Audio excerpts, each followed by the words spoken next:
Good morning, everyone, and welcome to this meeting of the IJB Audit Performance Committee on Monday, the 24th of February 2025. Apologies for the slight delay. There's been a couple of minor amendments to the MQ printed off papers, to the papers that are currently online, and we'll come to those as we go through the papers. Thank you. Can I just, do we do a roll call? Have we? We've not received any apologies, and I'm not aware of anybody else waiting to join the meeting. And so we have a note of everybody who is attending both online and in person. So we move on now to any declarations of interest.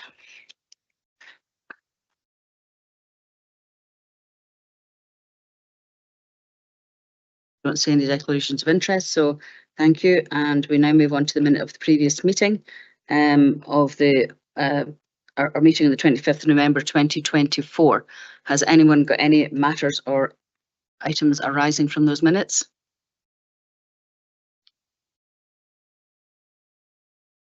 Don't see anything in the chat. So in that case, can we agree the minute? Thank you. Okay, and I believe there's one matter arising from that. Thank you, Chair.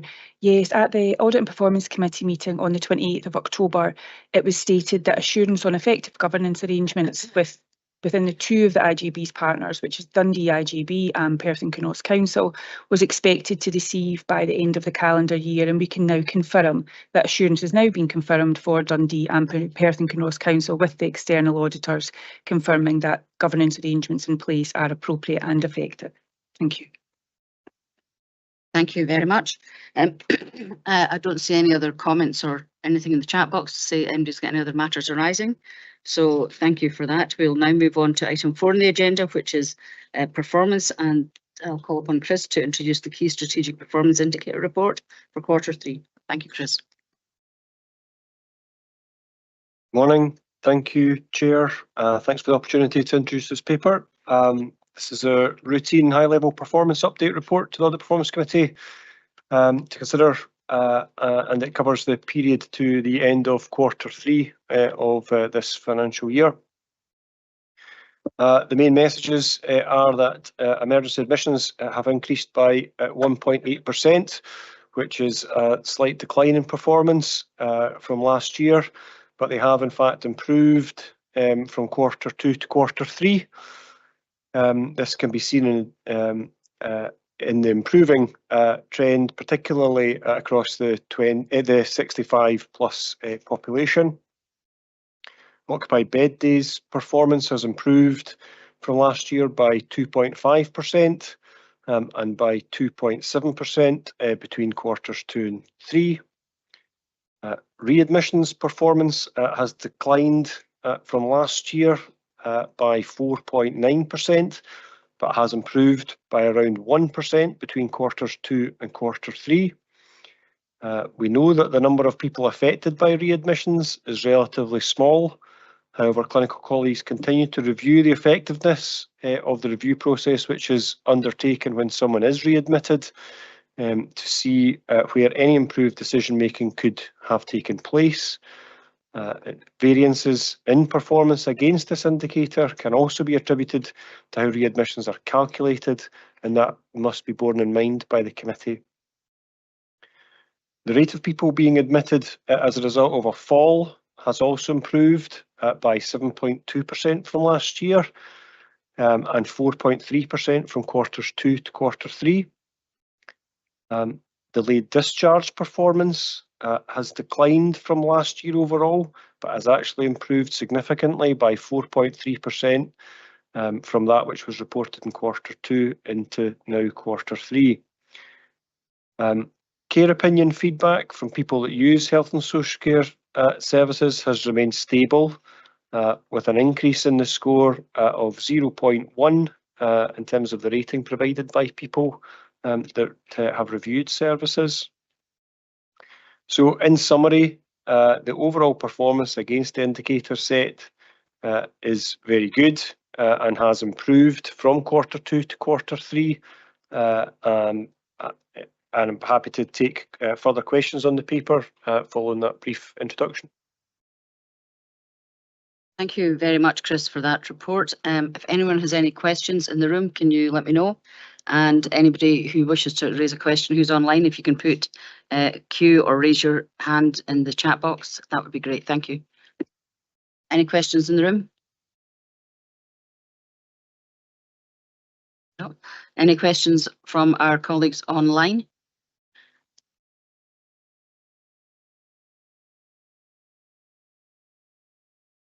I don't see anybody wishing to raise any points on this particular report. So thank you very much, Chris. That's a very comprehensive report and obviously very self-explanatory. So no one needs any points of clarification. So thank you very much for that. And if I can ask you to also introduce therefore, can we all agree that report? Thank you. And if I can ask you now, Chris, to just also do the performance strategy and framework development report as well, please. Thank you. Thank you, Chair. Yes, and thanks again for the opportunity to introduce this developing piece of work. We have continued to develop our approach to performance management reporting in recent years.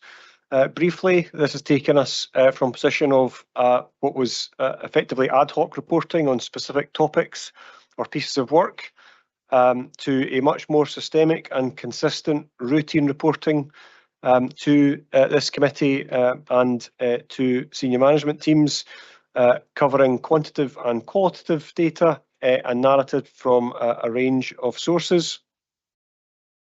With the new strategic plan having been approved last year and an ever-changing financial landscape, it is even more important, however, to ensure that that all is done is planned for, delivered, monitored and reviewed for improvement. And this comes together into the need for a new performance framework. Work on this is currently being progressed using the Scottish approach to service design, and the paper describes the various stages of that process and provides a timescale for completion. The completed document will be presented to the Integration Joint Board in June this year and will consist of a performance strategy which describes the necessary components of an effective approach to performance management, and then the framework which will describe how the work will be undertaken in terms of being organised to deliver, how plans linked to performance, identification of audiences to receive performance information, the metrics to be used, and the frequency of reporting. With this being linked together by a golden thread underpinned by the plan, do, check, act cycle at strategic, tactical and operational levels. Very happy to pause and take questions on the paper. Thank you very much, Chris.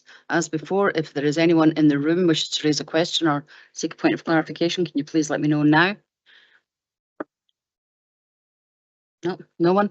And similarly, anybody in joining us online, if they have any questions or any points of clarification, if you can let me know now. Well, once again, Chris, it looks like that your report is self-explanatory and very comprehensive. I want to thank you for the work you put into that. I find it very interesting to read and very easy to read as well. So thank you very much indeed. So can we all agree that report? Thank you. So the more eagle-eyed among you will have noticed that I missed out the action points update, item 3.2. If we can come back to that now, I want to just identify a change that has taken place to action point 54. The second last paragraph said the framework is now due for completion before the end of the financial year, but now we can update to say that will come to the next Audit and Performance Committee meeting on, or today actually. So we'll see it today. Yes, I've written down the 24th of the 2nd. I thought that sounds like now. It's a Monday morning. So we'll get an update on that today at this meeting. And item number 57 is approved. So on that basis, and given that the action point 54 is coming before us today, can we just agree this action point update, please? Agreed, everyone. Thank you very much indeed. So now we come to the governance and assurance section of our report and the partnership improvement plan update. And if I can call on Phil to provide some update with that, please.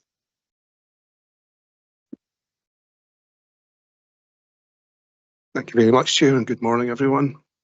This report is the regular report to the committee and provides an update on the progress made with the actions contained within the Partnership Improvement Plan. Since the last report to this committee in November, one audit assignment has been completed. That was workforce planning. As a result of that, which was considered at the last meeting, we have added 3 improvement actions to the Partnership Improvement Plan. These are IP 83, 84 and 85, and those are detailed in Appendix 1 to this report. Partnership Improvement Plan now contains 13 actions. 3 of those are the new actions that we just mentioned for the workforce planning audit. 10 of the 13 actions are marked at green status and 3 are amber. We have marked 5 improvement actions as being fully implemented since last committee. Those are now marked as complete in the plan and at blue status. These are all detailed in section 3.4 of this report. The vast majority of the remaining actions are now underway. We don't anticipate any issues. We don't identify any issues that will stop us meeting the deadlines as detailed in the report. IP 15 in the report, which is to do with the production of a performance strategy and framework. We've just heard from Chris, an update on the work taking place to produce this document, and it's now to be presented to the IJB at their June meeting. So we will update the PIP accordingly to reflect the new completion date, and we'll put an appropriate status against that action. We also have the best value action plan coming again to the committee. It was initially considered at the last meeting. We are making good progress with completing these actions. We've marked further 4 as complete. We have 7 remaining actions, which are all on track for completion by the next committee meeting in June, with the exception of best value action 5, which we previously intimated will be carried forward to the next financial year. We will make a slight change to the best value action plan for the next meeting. We will include a due date column against each of the actions just to make it clear when the deadlines will be. That's not there at the moment. So, in conclusion, we continue to make significant progress with the Partnership Improvement Plan and the best value actions. We'll bring a further report to the next meeting in June. Happy to take any questions. Thank you, Phil. If anyone has any questions, therefore, can you let me know now in the room? No. And Beth, I think you have a question, therefore, the floor is yours. Yeah, hi, thank you. Good morning, everybody. It's really just, around the workforce and how effective the workforce work is going ahead. Will that have... Sorry, can you hear me? Yeah, am I too loud? Very clearly, yes. I'll sit back from my microphone. Will that have effects on the actual financial position if we are having more staff? Detrimentally? Donna's going to take this one. Yeah.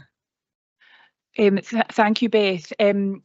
Obviously, our budget is allowing for the staff that are being planned for, and if there's staff not currently in place, that will be generating an underspend if these staff aren't there. But I think in a lot of the cases where perhaps we don't have staff in post on a permanent basis, they may be being backfilled by additional hours or overtime, etc. So it may will certainly be budgeted for the level of staff that we're planning to have, and if there are people coming in place and they're taking on a vacancy, that would then just mean it was a reduction in the staff slippage, the vacancy factor that we are realising, but we would be planning for that. That's great, thank you. It's really good to see that the workforce is moving in the right direction and all the indicators right. Thank you. Oh, shut up now. Thank you, Beth. Well, at least you woke us all up. In case everybody was just coasting on a Monday morning. Thanks very much, Beth, for that question, Donna, for that answer. Phil, I've just one small minor administrative point, I suppose, and is that some of these performance indicators have cross-references to the others, but it's not always notated in the commentary, so it's maybe just something to look at going forward. It's just to help make sure that those who aren't immersed in this can follow where all the various improvement points interrelate to each other. So if everyone has asked the questions that they have, and if there are no other questions for Phil, can we agree this report? Thank you, everyone. We'll now move on to item 5.2, the Strategic Risk Management Framework, and I'll ask Donna Mitchell to introduce this report. Thank you, Chair. This report proposes the approval of a revised strategic risk management framework for the Perth and Kinross Integrated Joint Board. The previous framework was last reviewed back in July 2019. So that, together with the fact that we have a new strategic plan, a new review of the framework has been included in our governance improvement action in our annual governance statement, and is also included in the partnership improvement plan that you have in front of you today. The Strategic Risk Management Framework guides us through a proactive identification, assessment and mitigation of risks. It ensures continuous learning and improvement, and this approach will strengthen the IJB's ability to deliver on its commitments. The report recommends that the committee today approves the refreshed risk management framework as detailed in Appendix 1. Happy to take any questions. Thank you very much, Donna. Is there any questions from anyone either joining us online or in the room? David, if you can raise your question now, please. Thank you. Thank you. Thank you, Chair. Two questions, if you don't mind. Firstly, what are the main changes from the previous update in 2019? I may ask Phil to help me with this, because he's been crucial in the updating of this. I think a lot of it was around making sure that we were making it more relevant to what we are realising now, and particularly when we look at the section in regarding, and I'm just checking the title of it, regarding the actual identification of the risk. And you'll note on the page, and apologies, it's 58 on your pack. When we're identification of the risk, we are describing how that risk is identified, how it's given a comprehensive view, and how it is prioritised. And that is certainly more specific than the framework that's in place at the moment. But I'm happy if Phil wants to give any more detail to that. Yeah, it's exactly as Donna describes. We have tried to make it simpler and easier to read, clearer. We have updated the risk appetite in this, which you're aware IJB members did a lot of work on that last year. We have a new risk appetite in place that reflects that. We've updated the review frequency of risks. That's all detailed in here. We have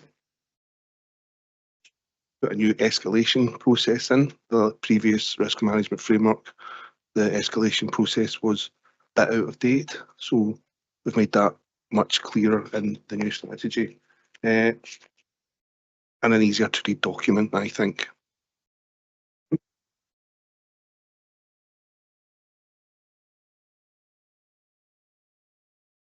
That answer the question?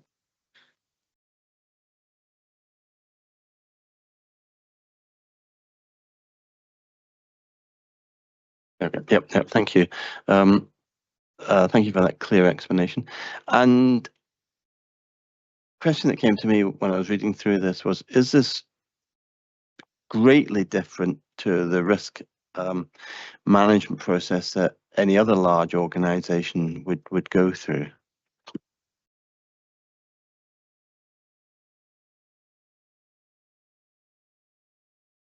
Thanks for the question, Councillor.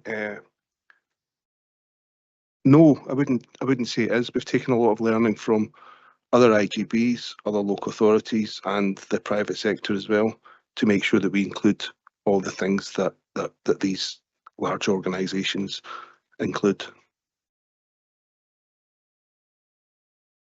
Okay. Thank you, Chair. Thank you for those answers. Thank you. Okay, thank you very much. Jackie Pepper, I noticed that you had your hand raised at one point there. Do you have a question, or has it been asked and answered? No, Phil answered the point I was going to raise perfectly well. Thank you, Chair. Thank you. And Beth Hamilton, you have a comment you wish to make, I think? Yeah, I'll try and speak quietly this time. Just wanted to say, I really liked the report. It was really colourful, informative. But I was just, the question that I've got for clarity is, who is this document aimed at?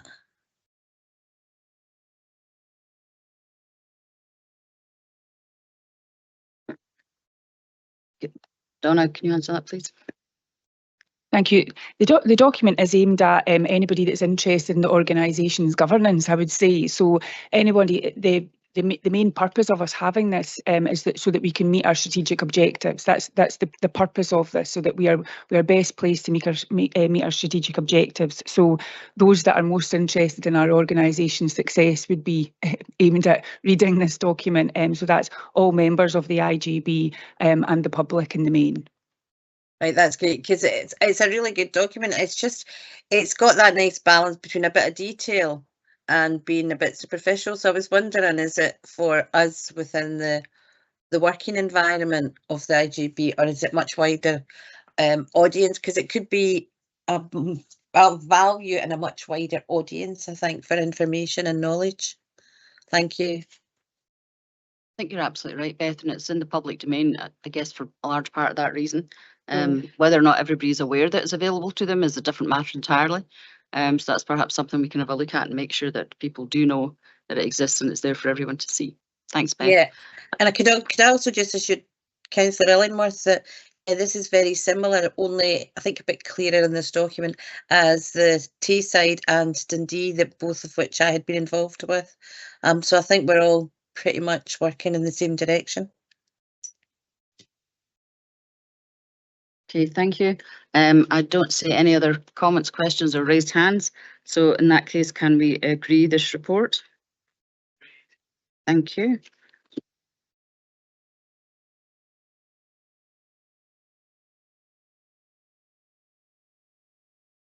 And I move on to item 5.2, the Strategic Risk Management Framework, and I can ask Donna Mitchell to introduce that report. Thank you. Thank you.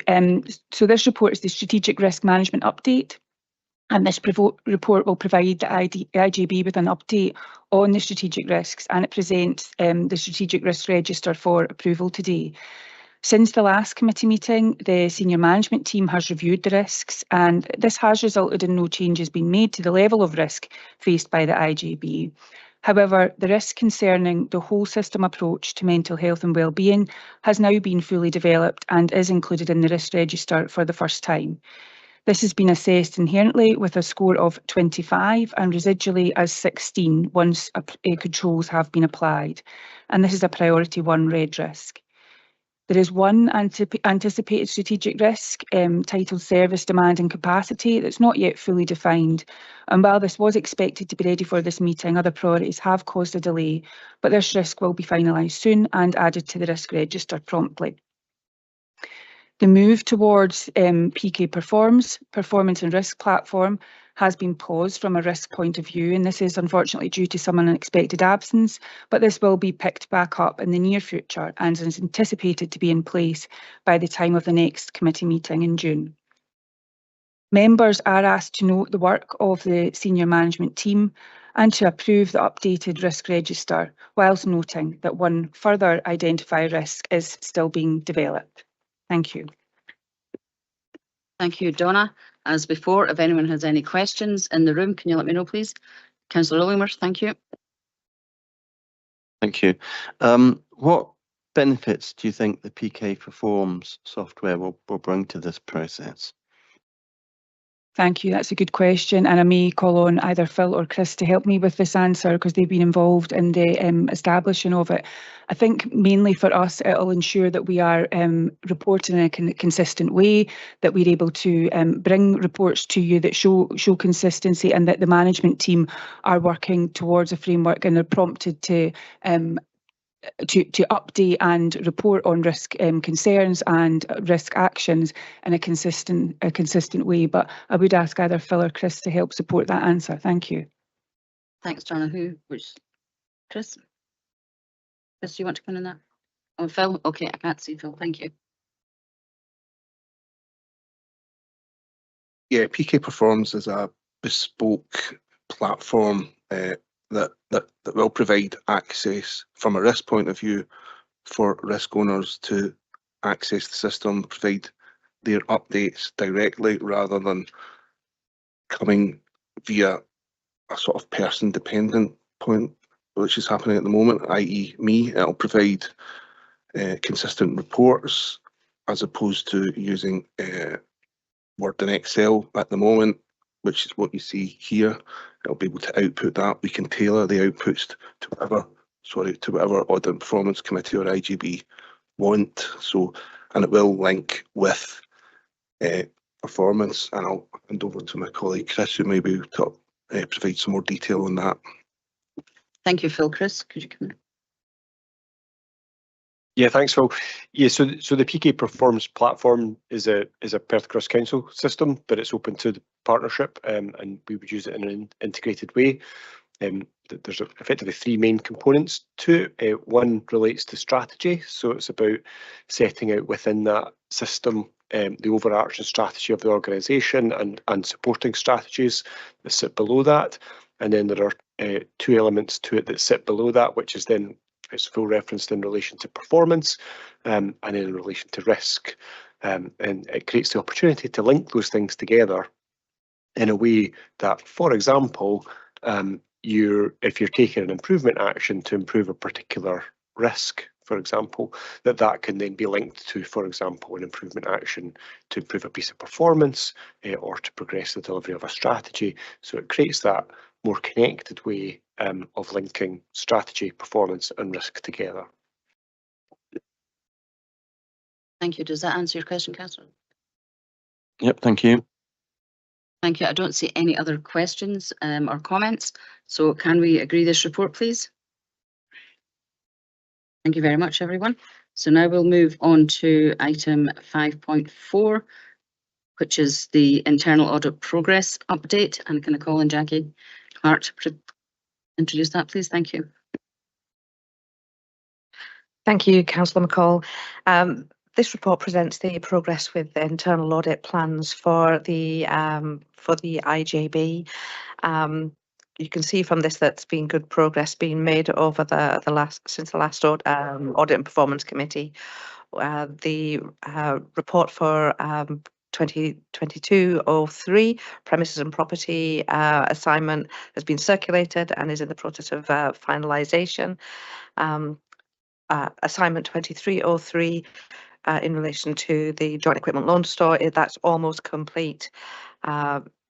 From the 2024-25 plan, testing has been finalised for 2401 assignment on risk maturity, and the report for 2301 commission service providers is on the agenda for this committee. I'm happy to take any questions on this. Thank you. Thank you, Jackie, very much for that. Has anyone got any questions on this report in the room, please? No, and I don't see any questions or hands raised online, so can we agree this report? Thank you, everyone. So we now move on to item 5.5, the internal audit reports. Thanks, Jackie. Thank you. The report that's attached is the final report for 2301 sustainability of commission service providers. And as you can see, provides reasonable assurance over the arrangements that are in place. And the focus has been on how the partnership supports and ensures the sustainability of commission service providers, and has focused on areas of financial sustainability, staff, and also the procurement and contract monitoring side as well. Section 3.3 provides some background information in relation to the scale of increase in spend, which reflects the increase in assessed need across the partnership. And the assessment of controls in Section 5 also highlights some areas of good practice within by officers around supporting the commission service providers in invoicing, and also in the workforce promotion campaigns and so on. Section 6 highlights findings in relation to each of the particular areas that I've highlighted, and particularly with the contract monitoring, will the strong arrangements in place help to ensure that the council is aware of where any additional support may be required. But I'm very pleased to say that, as is detailed in 1.4 in the report, that the continual review of this area as far as risk management is concerned, I would concur with the opinions that have been arrived at by officers in this regard. Thank you.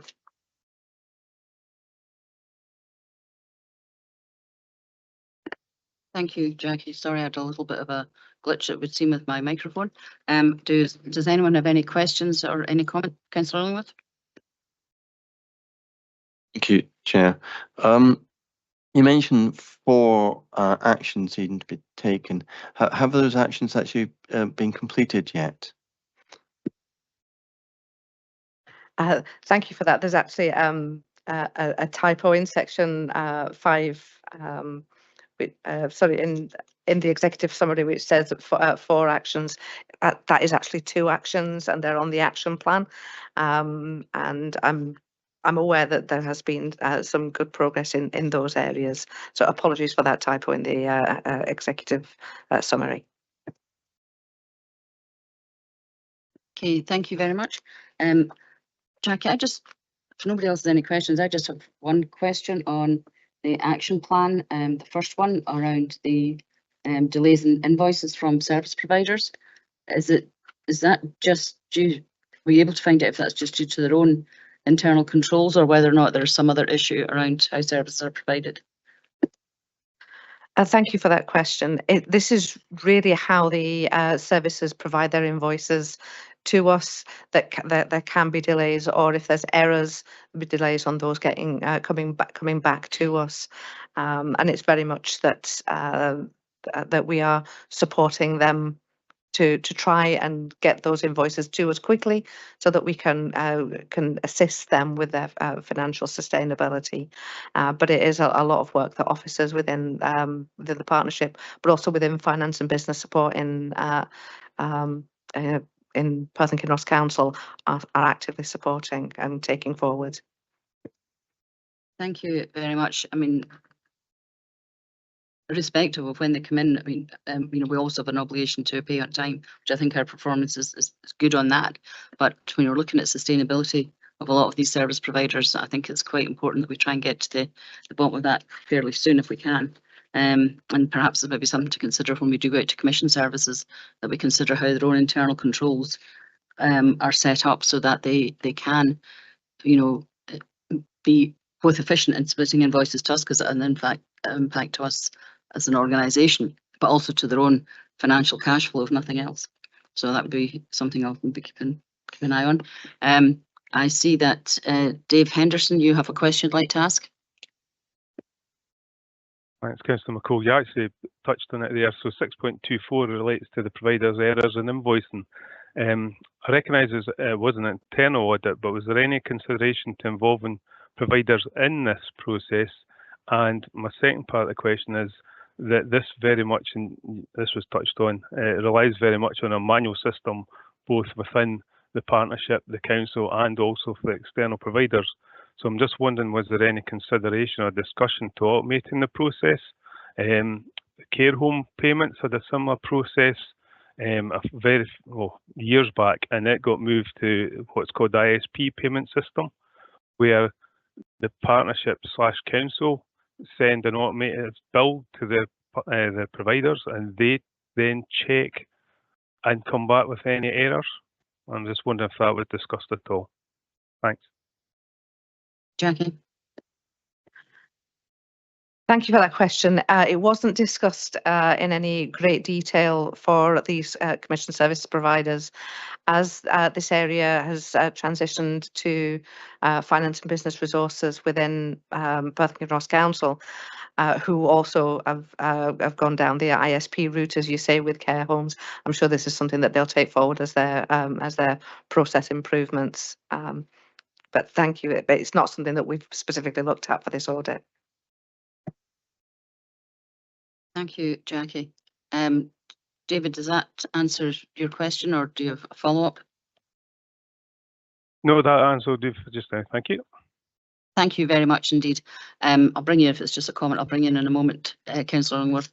I think this is, David makes a good point, but we have a variety of different types of service providers, and so for some, it's much more predictable as to what they can invoice, and there's maybe something around e-procurement where you can sort of pre-issue an invoice. That's maybe something worth looking at.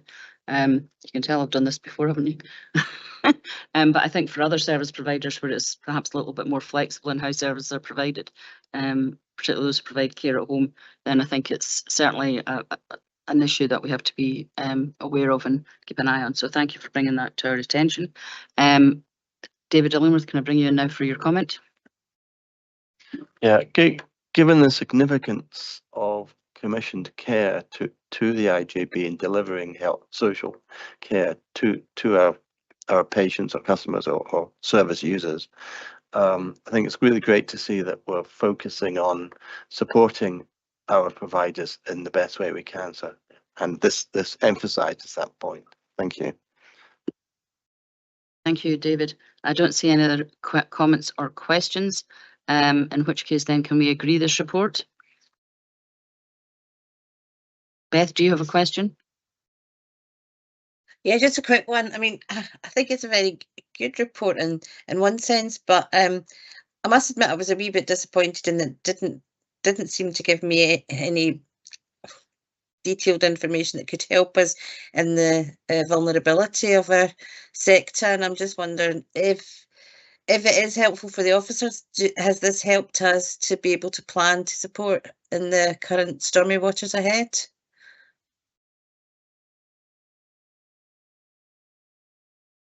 Sorry, is that it's just particularly the budget process includes consideration. It talks about payments and we've further payments, but there doesn't seem to be a lot of information about how we identify the vulnerability of staff, of our colleagues out there, other than, you know, encouraging them to put their invoices in a bit more quickly. It doesn't seem to give me a sense of we've got more information of how best we see those that are going to be struggling in early warning systems or anything. But maybe that's not the point of the whole audit.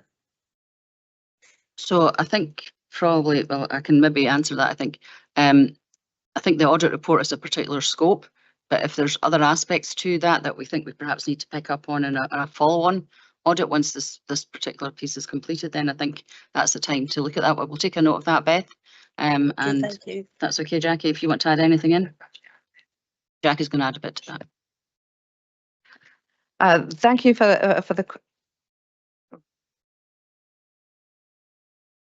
I was just going to say, Beth, the commissioning and policy team go through an annual risk assessment for all of our providers, which ascertains the level of contract monitoring activity we do with them, but that provides a level of intelligence which allows us to determine whether there are risks in terms of their sustainability and delivery. And certainly I'd be happy to provide something that could give you that type of overview. I think in terms of the audit, I suppose it's unfortunate in some respects the timing, because we didn't know about the implications of ENIC at that point in time and the national care home contracts, etc. And there are a variety of other national contractual elements that will influence that sustainability. But certainly from a commissioned services perspective, we could provide something that would probably outline some of the risks as well, if that would be advantageous. Yeah, no, I'm more than happy to hear that there is something. It's just that, you know, the second recommendation, it was looking at, it wasn't in the best state for the review, etc. But if you've got that in place, I'm more than happy to be assured by that. Thank you very much, Zoe. But Jackie, would you like to add something else to that? From the perspective of the audit, when we were looking at how the contracts were being monitored, I was assured that that the contract monitoring team would be aware of where issues were likely to exist, but it was more a case of like formalising that properly and actually evidencing that we've got that in place more formally. Thank you. Okay, thank you. And I don't have any more questions or comments visible on this particular report. So thank you, Jackie and other contributors. And can we agree this report, please? Agreed. Thank you.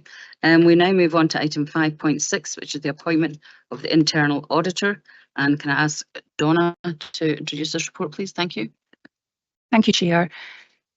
This report highlights that during the period, this report proposes the appointment, we should start with that, of Jackie Clark as the Chief Internal Auditor, with Perth and Kinross Council Internal Audit Services and Fife, Tayside and Forth Valley Audit Services as the IJB's internal auditors for the period of 25-26 to 27-28.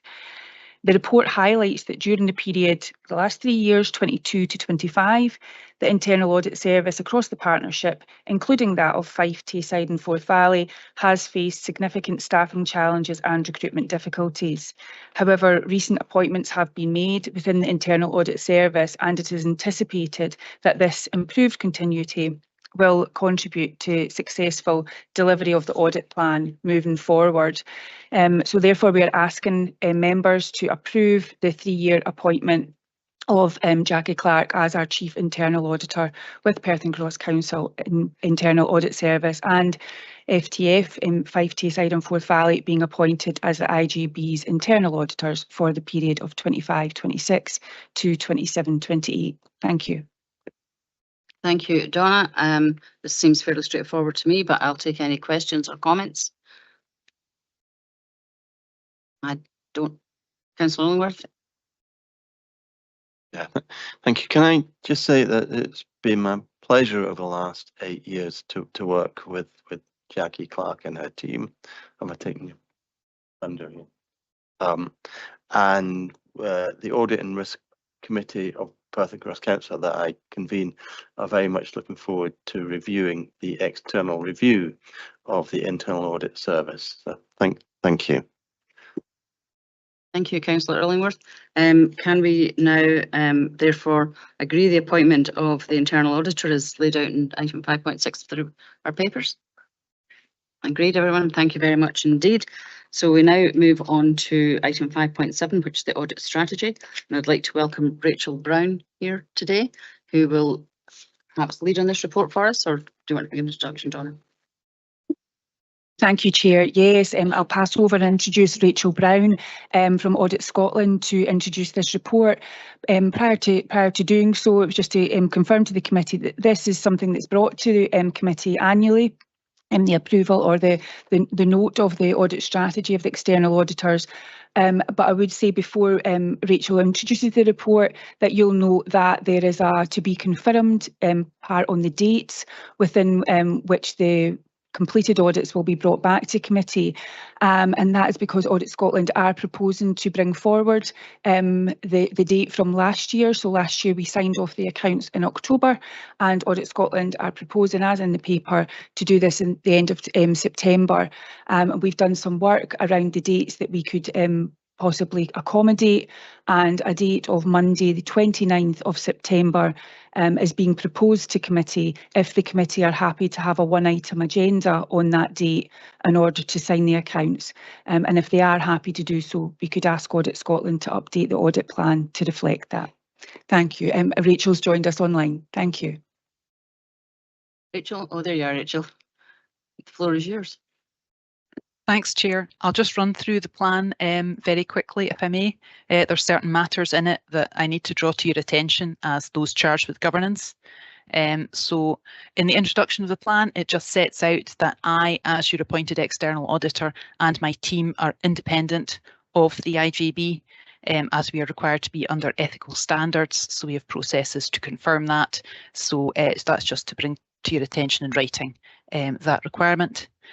Under the audit scope section, it sets out the work that we need to cover in the public sector in Scotland. We don't just audit your financial statements. We are required to offer a conclusion on wider scope areas and on your duty to secure best value.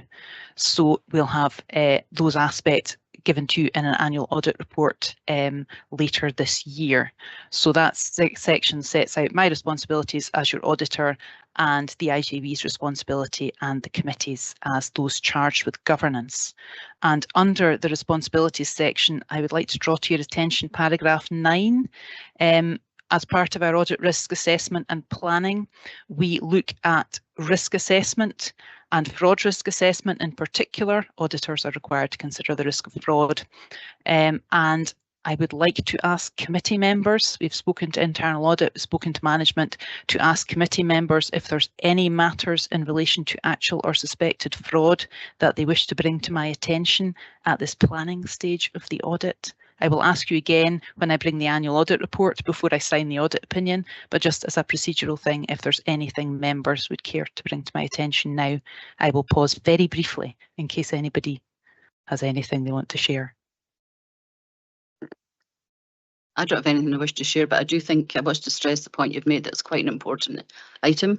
And I think it's something that we all should be diligent about and be aware of, particularly when we have so many other providers, providing services for us. So please don't hesitate. If you're in doubt at all, I would suggest you bring it forward and get it either confirmed or not. Thanks, Rachel. Thank you. I will take silence at this point as a good indication. So moving on to the substantive part of our audit, which is the audit of the annual accounts.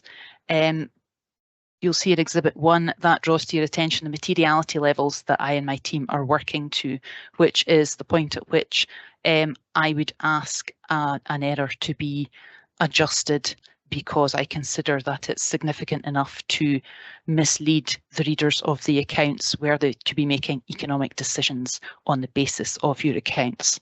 So for setting that benchmark, that's 2% of your gross expenditure based on the latest audited accounts, which is quite a standard benchmark. There's nothing to draw to your attention there. And performance materiality, also in that exhibit, is a trigger point for us as auditors. If we find a misstatement or an error that hits that level, we would need to consider further audit work. And if we found additional, if we had to conduct additional work, we would consider levying an additional fee. But I will say that trigger point has been set at the high end of our range as an indication of the history of not having errors in your financial statements. So that's quite a high benchmark in the materiality section. We also highlight the significant risk of material misstatement that we have assessed for the IJB, and this is the risk of fraud caused by management override of controls. This is a presumed risk in auditing standards for all audits. So you will have seen this in previous years. You will see that risk again in future years.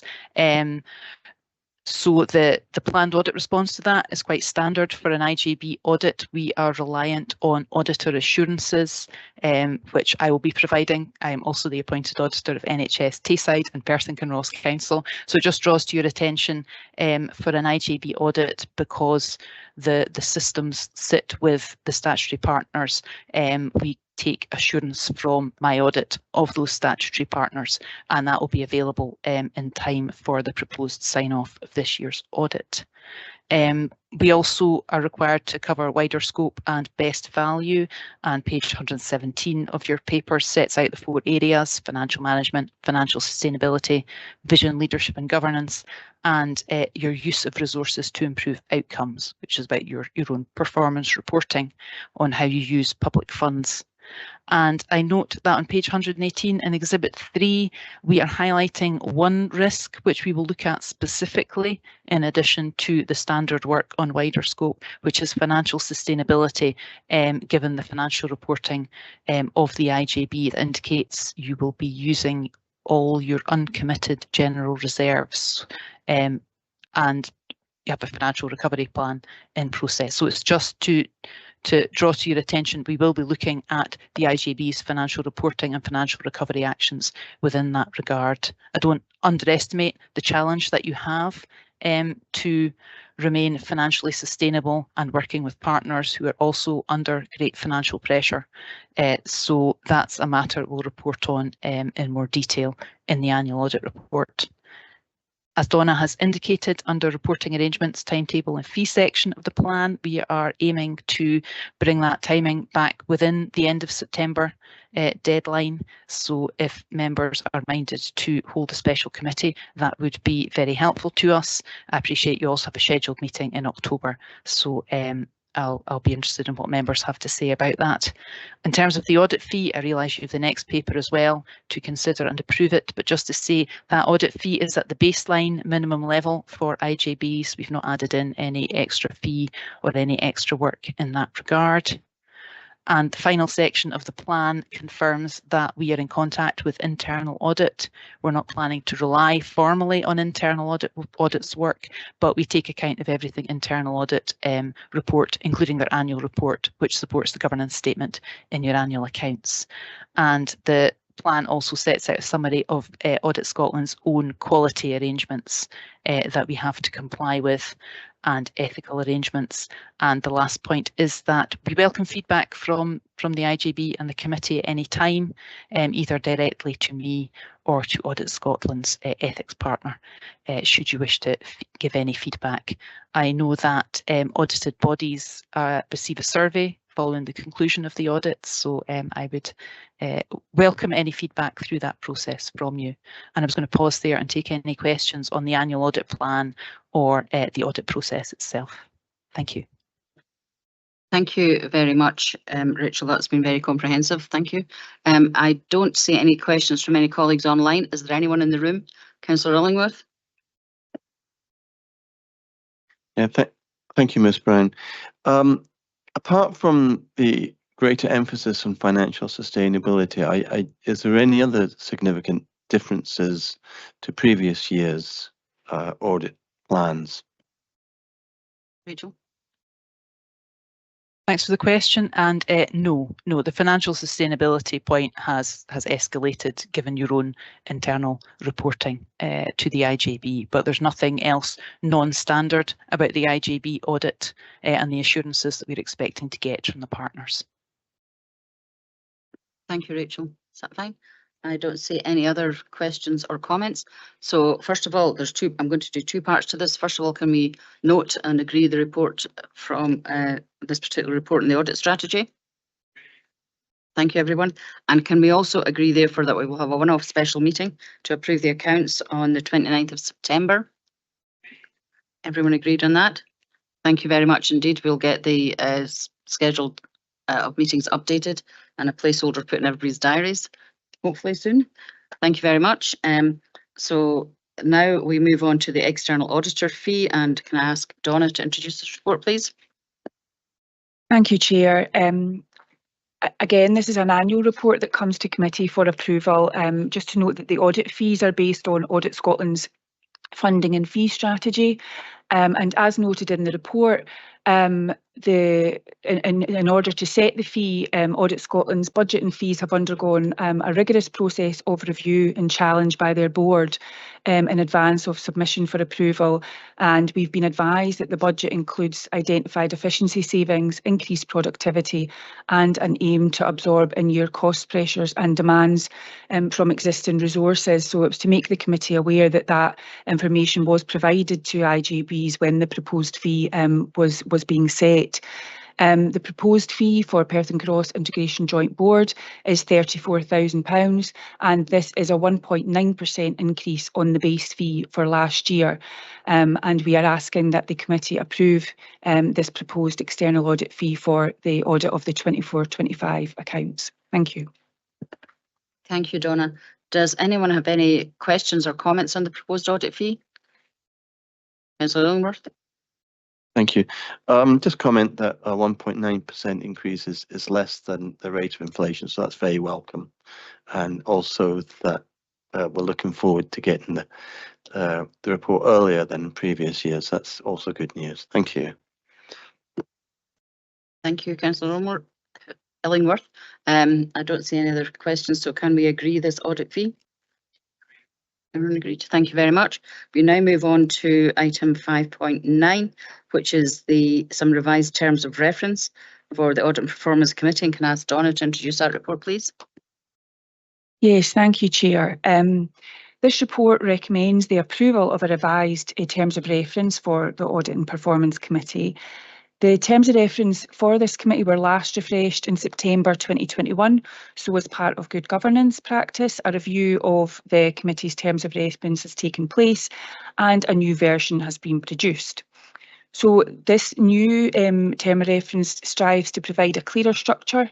It has with distinct sections and headings in the hope that it makes it easier to read and understand. It updates the section on performance with a more contemporary language and reflects the current work on the performance management framework that Chris took us through earlier, and the broad role of the committee in overseeing the scrutiny of this. The report notes in section 3 the key changes that have been made, and the key areas are that an audit section is now included. It includes the committee's role in appointing and terminating the chief internal audit function. The Partnership Improvement Plan is specifically mentioned in this new version, which reflects the importance of this document to the committee. And the annual accounts now has its own specific section, and that reflects this is a major piece of work for officers and members of this committee, and one of the key roles of the committee in improving the draft and the final accounts. And we would ask that these are approved today. Thank you. Thank you, Donna. Does anyone have any comments or questions on this? I don't see anything either online or in the room. I think this is very welcome. The only comment I might make is that perhaps the summary of what those changes and additions are perhaps a little bit more explicit in the minutes, so we have a proper record of it. But other than that, I think it's very clear. So can we agree this report? Thank you very much, everyone. We now move on to item 6.1. Which is clinical and care governance assurance, and I'm hoping that our chief officer Jackie Pepper is still in the meeting. I know you've had some access issues. Jackie, are you here? I'm here now. Oh, lovely. Thank you. Chair, Thank you, Jackie. Yeah, Nice. Over to you. Thank you, Chair. Yeah, I'm happy to introduce this paper, recognising that the co-chairs of the Clinical and Care Governance Forum for the Health and Social Care Partnership are not present today. But this report is here to provide assurance to the Audit and Performance Committee about our clinical care and professional governance arrangements, and it covers the period between the 1st of November to the 31st of December. The NHS Tayside's Care Governance Committee received a report from us on the 3rd of December and provided reasonable assurance in relation to that report. And Perth and Kinross Council Scrutiny and Performance Committee received a similar report in relation to clinical and care governance on the 20th of November 2024, and also provided reasonable assurance in relation to that report. So this is confirming the effectiveness of the systems that we have in place across the Council and NHS Tayside in relation to clinical and care governance. And I can also confirm that in addition to that, since those reports were received by those committees, they've also received an exception report at the end of January, early February, and there were no exceptions raised in that report from the detail that's within the reports appended to you today. Thank you. Thank you, Jackie. Does anyone have any questions or comments on this report, please?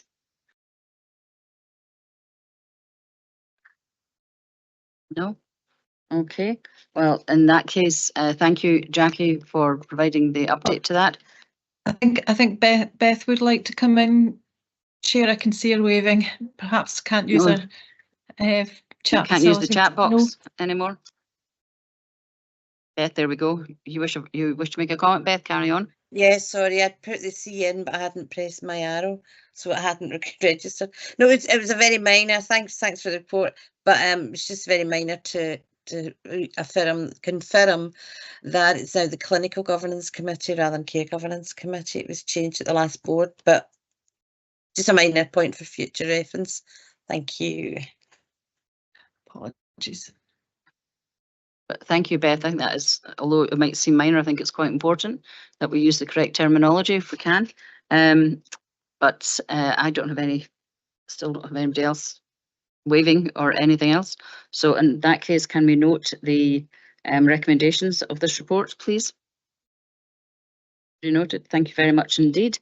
So now we move on to item 7.1, which is the work plan for 25-26.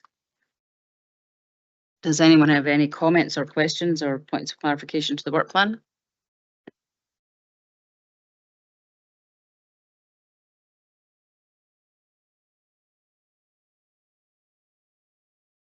No, in that case, can we therefore note the work plan? Thank you very much. Great, right. And then I just also want to note that the dates of the next meeting are on item 9 in our agenda, but to be added in is an extra meeting on the 29th of September, one item agenda meeting for the account sign off. Has everyone noted those? Okay. And I have no other business. If anybody has any other issues they wish to raise at this point in time, can you let me know? No, I'm not seeing anything from anybody. Well, in that case, then I want to thank everyone for their attendance today, for all of the contributors, the officers, and to Rachel for attending from Audit Scotland. And I will now call this meeting to a close. Thank you, everyone.